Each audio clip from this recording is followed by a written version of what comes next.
Hello বন্ধুরা, চলে এসেছি নতুন একটি ভিডিওর সাথে। তোমরা যারা আমার ভিডিওটা রেগুলার দেখো তারা জানবে যে আগের দিন আমি একটি ডেকোর ভার্নিশের আনবক্সিং ভিডিও আপলোড করেছিলাম। তো আজকে সেটা রিভিউ ভিডিও। তো আমি এই টেরাকোটা চুলাটা কদিন আগেই বানিয়েছিলাম, তো সেটার উপরেই আজকে ভার্নিশটা ট্রাই করব। আমি অনেক জায়গা থেকে সার্চ করে দেখেছি যে ক্লে জুয়েলারির জন্য কোন ভার্নিশটা বেস্ট। তো ম্যাক্সিমাম রিভিউ ছিল ডেকোর ভার্নিশের। তোমাদের যদি জানা থাকে অন্য কোনো ভার্নিশ যেটা এর থেকেও ভালো, তো আমাকে প্লিজ সাজেশন দিতে পারো।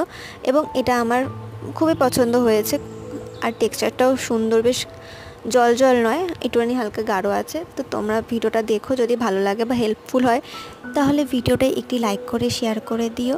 এবং আমি কমেন্ট বক্সে এই ডেকোর ভার্নিশের একটি লিঙ্ক দিয়ে দেবো। যদি কারোর পারচেস করার ইচ্ছা তো সেখান থেকে তোমরা করতে পারবে। এবং যদি এরকম টেরাকোটা কিংবা ক্লে জুয়েলারি কিংবা হ্যান্ডমেড ফেব্রিক জুয়েলারি কারোর পারচেস করার ইচ্ছে হয় আমার থেকে, তাহলে আমাকে কমেন্ট করো, আমি ইনবক্সে বাকি ডিটেলস জানিয়ে দেবো। দেখা হবে নতুন কোনো ভিডিওতে।